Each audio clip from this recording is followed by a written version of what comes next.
Je vous remercie énormément d'être si nombreux à suivre ma chaîne. Vos commentaires me font toujours très plaisir, et je vous en remercie. J'ai voulu préparer une creepypasta un peu spéciale pour l'occasion. J'espère qu'elle vous plaira. Et on se retrouve juste après pour une petite précision, on va dire. Les monstres font partie du quotidien de chaque enfant. Ils sont sous notre lit, dans le placard, derrière la fenêtre, prêts à s'approcher une fois la lumière éteinte. Aujourd'hui, je vous propose de rencontrer le mien. Alors, si le cœur vous en dit, je vous invite à me rejoindre dans l'Upside Down.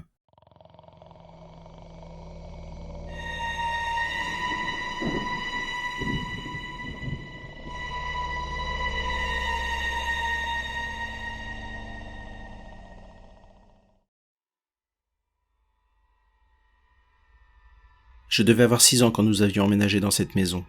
Ça me faisait tout drôle de passer d'un appartement à cette si grande maison.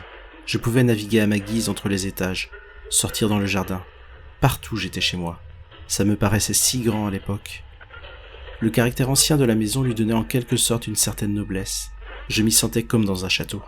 Mais quand on vit dans un lieu chargé d'histoire, il faut aussi cohabiter avec ses fantômes. Au début, tout allait bien. Ma chambre était grande. Je pouvais y étaler tous mes jouets. Un vrai paradis. Ce n'est qu'au bout de quelques mois que l'atmosphère vint à changer. Je me souviens quand tout a commencé. C'était une nuit. Je cherchais le sommeil quand mon attention fut attirée par une respiration à mes côtés. Naïvement, je pensais que ma mère ou mon père se trouvaient dans ma chambre, sûrement pour voir si je dormais bien. Mais lorsque j'ouvris les yeux, je ne vis rien.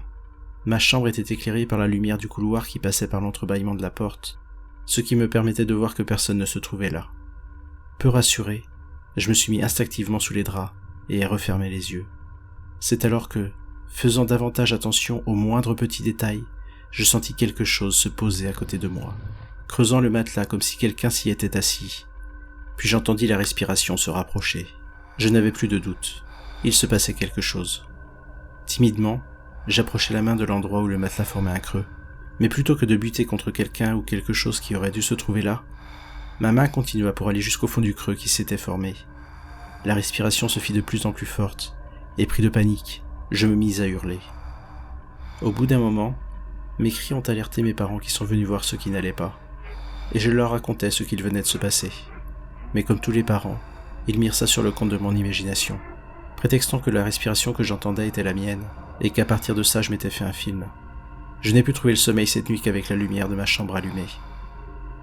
Après ces événements, j'ai été tranquille un moment, avant que ça ne se reproduise. Et à chaque fois, le déroulé des événements était le même. Je finissais par céder à la panique, lorsque la présence se faisait de plus en plus proche et insistante. Mes parents finissant toujours par venir dans ma chambre, voyant que je n'arrêtais pas de crier, de plus en plus fort. Les rencontres avec cet être venaient fréquemment, jusqu'à ce que je finisse par l'entendre toutes les nuits. Avec le temps, j'ai appris à surmonter la peur. Je me cachais systématiquement sous mes draps. J'avais pris l'habitude de l'entendre arriver, s'asseoir à côté de ma tête, respirer au-dessus de moi. Je sentais même parfois une légère pression sur mon épaule. À ce moment-là, je ne pouvais plus me contenir, et je me mettais de nouveau à hurler. Une autre nuit, alors que j'avais la tête sous les draps, comme à mon habitude, afin de me prémunir de ces venues, je regardais la lumière du couloir au travers de mes draps, comme pour me rassurer. Je regrette encore de l'avoir fait, car ce que j'ai vu me saisit de frayeur. Au début, je pensais que c'était ma mère qui venait. J'avais vu une ombre arriver devant ma porte. Je restais en silence, attendant un mot de sa part. Mais au lieu de ça, je vis l'ombre disparaître dans le mur, comme si elle se fondait dans celui-ci. Voulant en avoir le cœur net, je sortis ma tête des draps pour mieux voir ce qu'il en était, mais il n'y avait plus rien. Je cherchais à me convaincre que ça devait être ma mère qui était passée par là, avant d'aller se coucher. Mais le lendemain, lorsque je lui posais la question, elle me dit qu'elle n'était pas passée par le couloir, et que je devais avoir rêvé, une fois de plus. Tout ceci venait s'ajouter à ce que je vivais déjà presque toutes les nuits. En plus de le sentir, je pouvais désormais voir son ombre. Depuis cette nuit-là, je refusais d'ouvrir mes yeux une fois sous les draps. Le bruit de sa respiration, ainsi que sa présence, était déjà au-delà de ce que je pouvais supporter. Un autre soir, ça devait être en été car il faisait chaud. J'avais baissé ma couette au niveau de la taille, tout en gardant ma tête sous les draps. Comme d'habitude, la respiration arriva, puis le matelas se déforma, comme si quelqu'un s'était assis à côté de ma tête, mais cette fois-ci, il y eut une chose en plus. Je sentis la couette se soulever, pour retomber et recouvrir ma tête. Mais les manifestations ont continué à s'amplifier. Je me souviens très bien de ce jour. C'était un samedi matin, et je devais avoir 11 ans. Je venais de me réveiller. Il faisait jour. Je me sentais en sécurité et sachant que je n'avais pas à aller à l'école, je profitais de la chaleur de mon lit. J'étais étendu de tout mon long. Mon bras gauche dépassant du lit, mes doigts frôlant la moquette de ma chambre. Je savais que le jour, il ne pouvait rien m'arriver. J'avais totalement relâché ma garde. C'est alors que je sentis un violent coup, semblable à un coup de fouet, contre mon bras gauche, me procurant une douleur immense et une peur tout aussi intense. Par réflexe, je me suis mis en boule sous les draps, et j'entendis à nouveau cette respiration, devenue si familière, ainsi que cette sensation que quelque chose s'était assis sur mon lit. Il était là. Ces phénomènes ont duré toute mon enfance et mon adolescence. Avec le temps, j'ai appris à vivre avec, à les ignorer autant que possible. Et puis j'ai déménagé. Je retournais dans un appartement mais j'étais content. Je quittais cette vieille maison, je laissais cette chose derrière moi, et le fait de me savoir entouré de voisins me rassurait en quelque sorte. Tout allait bien, et comme pour fêter cette nouvelle vie, j'avais entièrement personnalisé ma nouvelle chambre, d'un style contemporain, histoire de me dire que le passé était désormais derrière moi.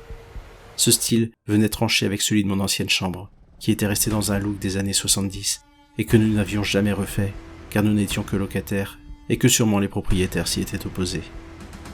Une nuit, alors que je cherchais le sommeil, je m'amusais à repenser à ce temps, où ce je ne sais quoi me causait ces terreurs nocturnes. Je m'en moquais désormais, le sachant loin de moi, sûrement coincé dans cette maudite baraque. Je n'aurais pas dû me montrer si sûr de moi, car au même instant, comme s'il ne m'avait jamais quitté, j'entendais à nouveau cette respiration se rapprocher de moi. Était-il resté caché pendant tout ce temps? Dans quel but? Pourquoi revenait-il? Je n'eus pas de réponse à toutes ces questions, mais comme un avertissement, pour me montrer qu'il était là et qu'il contrôlait mes peurs. Bien qu'ayant la tête sous les draps, mes yeux fermés, je vis une image s'imprimer dans ma tête. Je vis son visage. J'espère vraiment que cette histoire vous a plu. Je tenais à ce qu'elle soit toute particulière. C'est pourquoi elle est entièrement inspirée d'événements qui me sont arrivés. Alors certes, on peut dire que ce sont des hallucinations, ce que je pense aussi, mais on sait jamais. Alors si vous entendez respirer à côté de vous cette nuit, ne cédez pas à la peur, restez bien sous les draps, et il ne vous arrivera rien. À bientôt, et merci encore.